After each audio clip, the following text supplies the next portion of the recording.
Hi there. So, the first chapter that we reviewed this week was what is property management? So, what is property management? What do they do? Basically, they oversee the administration, the operation, and day-to-day maintenance of properties that they manage. There are three basic types of property managers. The first one is an owner-investor, such as myself, who basically came into the business. Over time, they've inherited or they have purchased, bought and sold additional properties and manage them their own. They don't need a project manager or property manager to maintain, oversee, provide maintenance, or additional construction on it. They do it themselves and therefore do not need a real estate license. There is also the incidental owners, who are the ones who inherit the property or come about the property through a way that wasn't primarily intended. So they could have either inherited the property doing a temporary property management for somebody or a family member, or are doing it for a friend in a short period of time. Those people usually will be not the long-term owners. They will get rid of, sell, or transfer to a next part, an institutional property manager. An institutional property manager are those that do it for the money, right? For the percentage that you pay them of the rent that's collected by the tenants. So institutional property managers are the companies that manage the properties for you, in return get a percentage of that rent or provide it for a small fee. Those can be large or small. They can be corporations, they can be small individuals who do it as a part-time job, or they can be large companies who manage multi-million-dollar properties. It could also be a real estate investment trust fund who has property managers to oversee a lot of their properties. So when did property management become popular? Anybody know, why do we need these property managers? A long time ago, when people were building their properties, did they need somebody who was either around or on site to manage it all the time? Yes and no, but it mostly became popular in the early turn of the century, around 1900 through 1915, going all the way to the 1930s. What happened in our country around that time period? What was going on? Well, if you go back to the East Coast, I know we're here on the West Coast, but on the East Coast, it was the building of the high-rise buildings, where we have these skyscrapers going in, and managing multi-unit properties were needed, and therefore property managers were needed to help manage those multi-unit properties.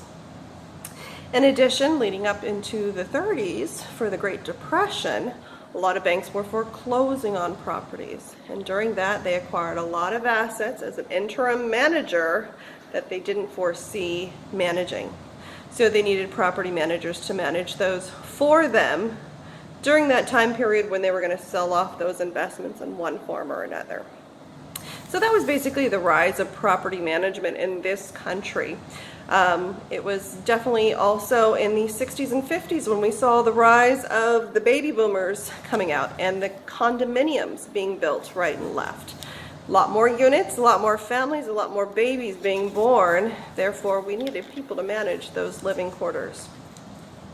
And with the building of new facilities came the infrastructure to accommodate those new people, such as shopping centers, malls, commercial buildings, strip malls, anchor tenants, such as Target or a grocery store or a Home Depot, large anchor tenants that keep the rest of the tenants basically in business. They are the driving force for everybody coming to that particular shopping center or strip mall.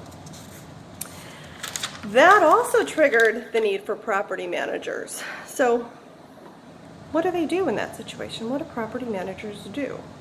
Well, they then have to maintain that property, don't they? That's the biggest key that all of us have as property managers: maintenance. Maintaining those properties that we manage. We have to make sure that we do everything that is required of us, whether it be accounting, bookkeeping, reporting, screening the tenants, screening their lease application, marketing, maintenance, determining risk, determining investment, long-term investment, short-term investment, reporting the information to not only the owner, if the case is, or for tax purposes, maintaining good books and accounting. It's all a little touch of what we do. So who can property managers work for other than themselves, like I do? You can be a residential property manager for your own individual self. You could also work as a property manager for a company. You could be an on-site manager for a apartment complex, and usually you would get your rent for free if you live there and maintain the property. You could be a regional manager. You could also be an asset manager for property management. So there's a little touch of what we do and what this class is about. We will also be going over some of the benefits of becoming a member of certain groups and organizations such as BOMA, the Building Owners and Managers Association, which is a great source of information for us property managers. So I look forward to hearing from all of you. I hope to see you at one point or another, or see you around the online campus. Talk to you soon. Bye-bye.